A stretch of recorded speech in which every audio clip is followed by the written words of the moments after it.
Morning. Fixing bare spots in your lawn. That's what we're going to talk about today. I'm going to get right to the point, and we're going to cover, I guess you could call it 3 or 4 different methods that you can fix bare spots or bare areas in your lawn. I'll walk you through it and show you. So hold on one sec.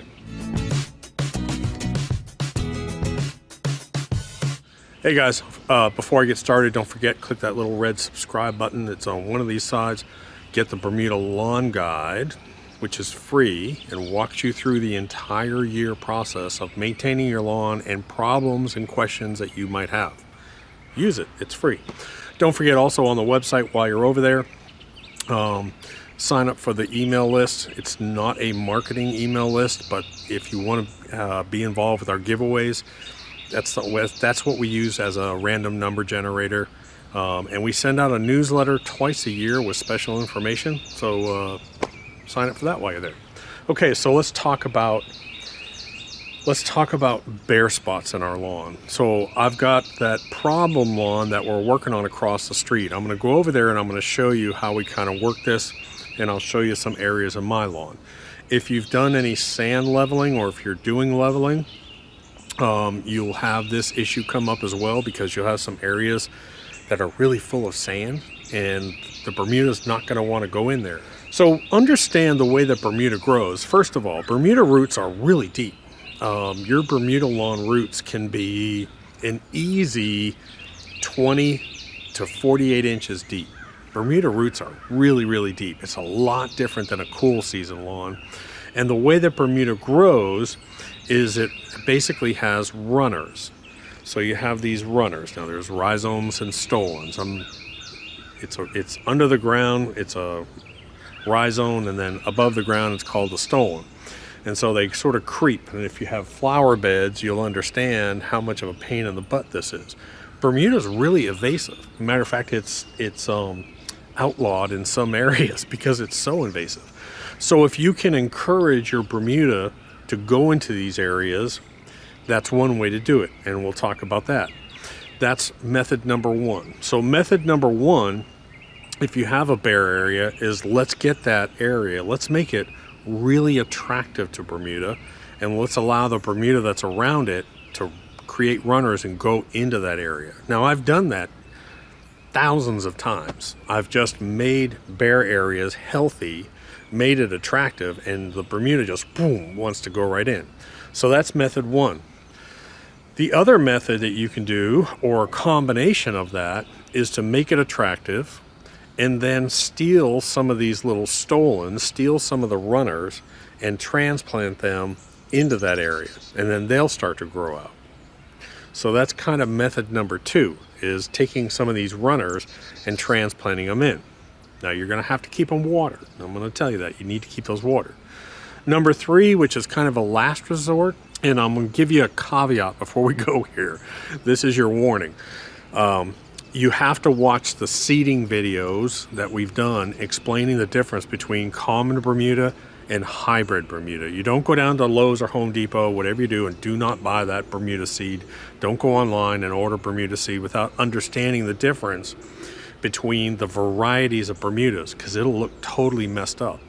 If you have a real nice Bermuda sod, a hybrid, which is a really fine grass, and then you go put common Bermuda seed on it, it's going to look weird. It's going to look different. And trust me, I know a lot of you guys have that issue because you didn't understand that. You went and bought cheap Bermuda seed. So I have some Princess 77, which I believe is actually no longer in existence. It's been replaced by another seed, which is expensive. These hybrid seeds, I call them hybrid, but they're really fine and they replicate the look of sod. And they're really expensive. It's not cheap. You can't go buy a big bag of Bermuda seed for 20 bucks. When you buy a bag of Bermuda seed for 20 bucks, it's not a big bag. It's usually a little bag like this. Good Bermuda seed can easily be $15 to $35 a pound for good specialty Bermuda seed. So the last resort is to go into an area and get a little bit of seed and put a little bit of seed down. We'll probably do that across the street because we got a big patch over there I want to work on. So those are the 3 basic methods. Number 1, make the area attractive. And we do that with either some type of like potting soil, I'm actually going to use some of our dirt booster, and you're going to be shocked. If you put dirt booster compost piles on your lawn, it's going to be dark green. I'm going to warn you, because it's full of nutrients and organic matter. But that's one way you can do it. Then the other way is to do that, add some natural stuff, and then put in these runners. And then the third method is, of course, to do a little bit of an overseed on it. So that's what I'm going to walk you through today. So let's go ahead. Okay, so one of the things we can do is we can pull some of these runners. You really want to try and grab a runner with a little bit of root on it if you can, but you can take these, and if you'll bury them about ½ an inch deep and you'll keep them wet and watered, some of them do take. Not all of them, but some of them do take. So the one thing you don't want to do is don't edge for a while. So you can see we've done a nice clean edging, so I have no runners. So you'll want to go somewhere that has a lawn that's similar to yours. So this is what we're going to pull. We're going to find a runner, and then we're going to sort of just try and reach back into that and get as much as we can. And we're going to try and pull a little bit of root out of there if we can with it. Go to your neighbor's house that has sod, like mine, and look for these runners, and then you can go in here, sort of work down in. There we go. There's the section that has that nice little, see that piece of root right there? That's kind of what I'm wanting. I'm wanting a little bit of that root on there. So now what I can do is I can come over here, now that I got a nice little root section here, I can come over to this spot, dig down a little bit, and put this guy in here, cover him up, and do a few of those in here. And now, not just from the outside in, but the inside out, I'll have grass growing in here. Holy cow, it's windy out here today. So basically, there's a couple ways you can do this. All I'm gonna do is I'm just gonna sort of break up the soil, just like this. I'm gonna loosen it. This is almost like a scarifier action.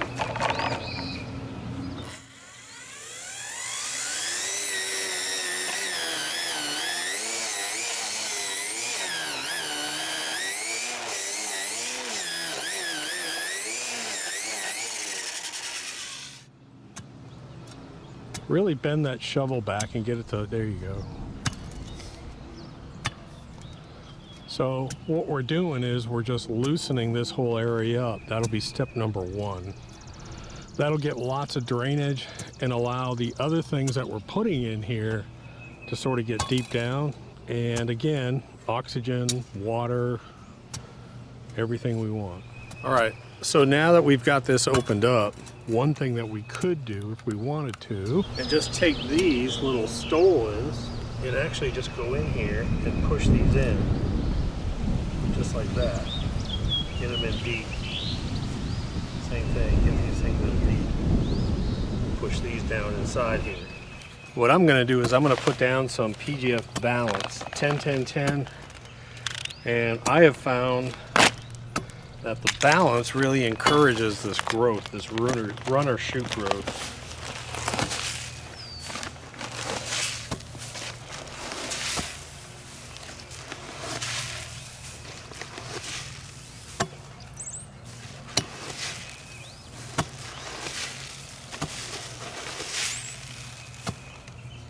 Down not only on that area, but also around it to help encourage it. So the next thing we're going to do is I'm going to put my dirt booster compost on top. And if you had potting soil, you could put potting soil on it as well too. Again, we're just adding clean organic, making it attractive. So I'll just sprinkle some of that on.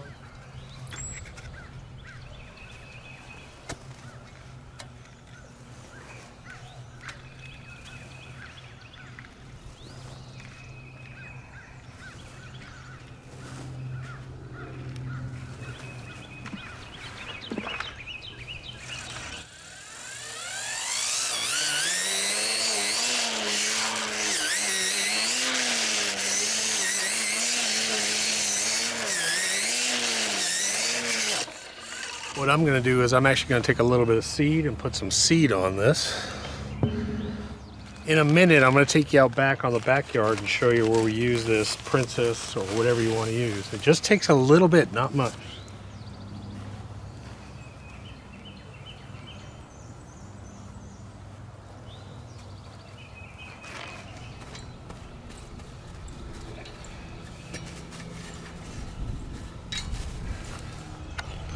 So I don't necessarily want to pull these out. So you can see these are active runners. So I want to keep them in here, and they will just start to fill up this whole area in here.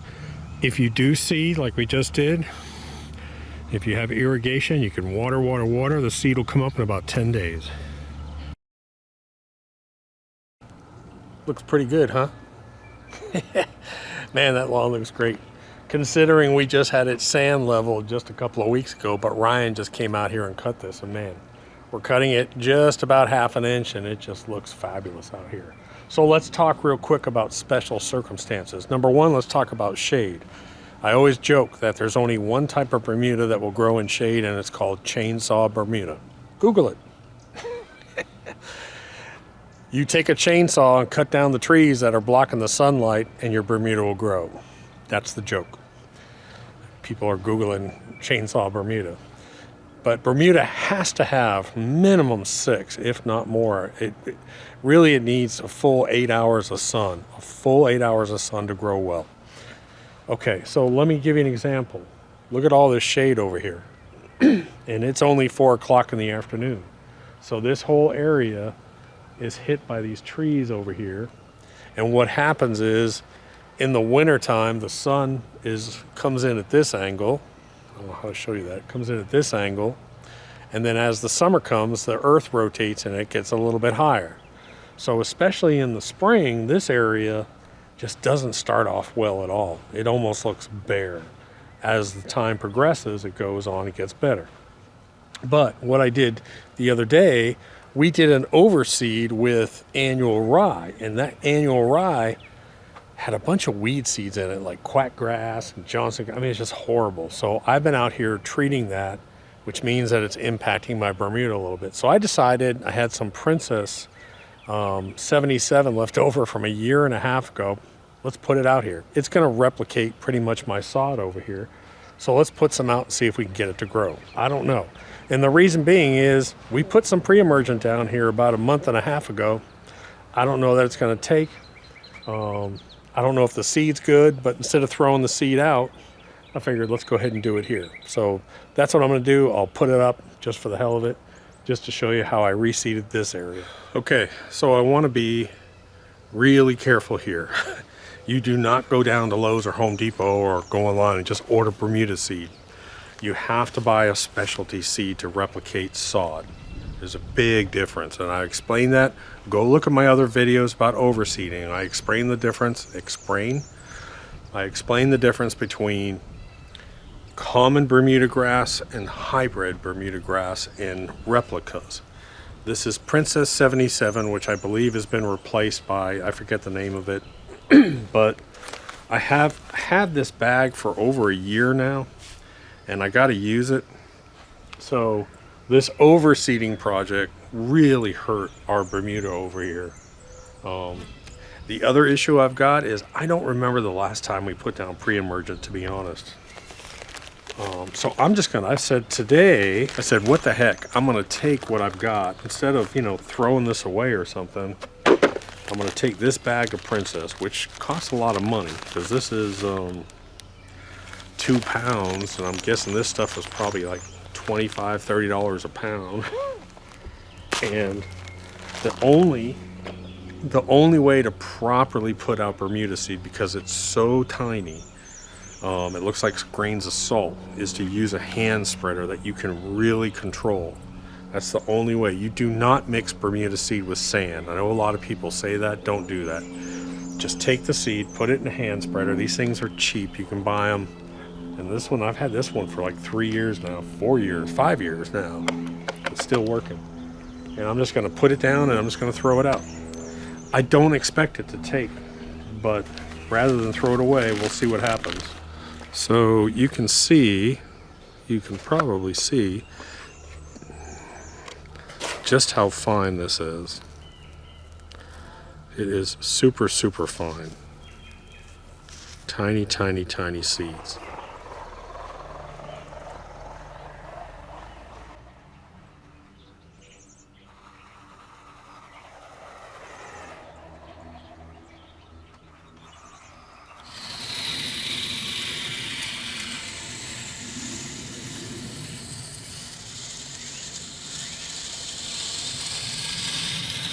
All right, so, dude, fat guys shouldn't rake. So a key element here is seeds should be planted 2 to 3 times the depth of their height. So maybe 1/8 of an inch, that's it. I'll finish raking this, have a heart attack, then get the True Cut, run it over, water 3 times a day. 3 times a day. There are just some areas of my lawn right now that just look fantastic. Just gorgeous. So don't forget, we've done a sand leveling, and I'll give you an example. This area over here was real 2 or 3 inches of sand. You can see we've mixed in organic matter over here. But the question is this gonna take? So is this seeding gonna take over here? I don't know. I really don't. The fact that we had pre-emergent put down over here, the fact that I've been treating these weeds over here, like old seed, I got a bunch of negative factors. But the problem with Bermuda seed is it generally takes 7 to 11 days to germinate. It's pretty slow to germinate. So you got to get out here. Unfortunately, I got to get out here and I got to water this stuff. The green, same way. When we overseed this green back over here, we have to do the same thing. We have to come out here and we have to constantly wet this and keep it wet and keep it wet. All I do is just take, a little shut-off valve here, and I have real good pressure back here.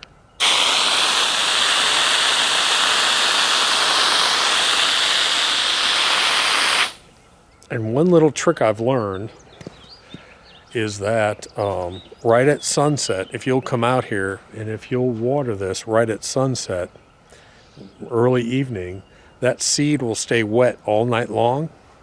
And you get a much better chance of germination doing that. So anyways, the rest of the lawn looks pretty darn good, to be honest.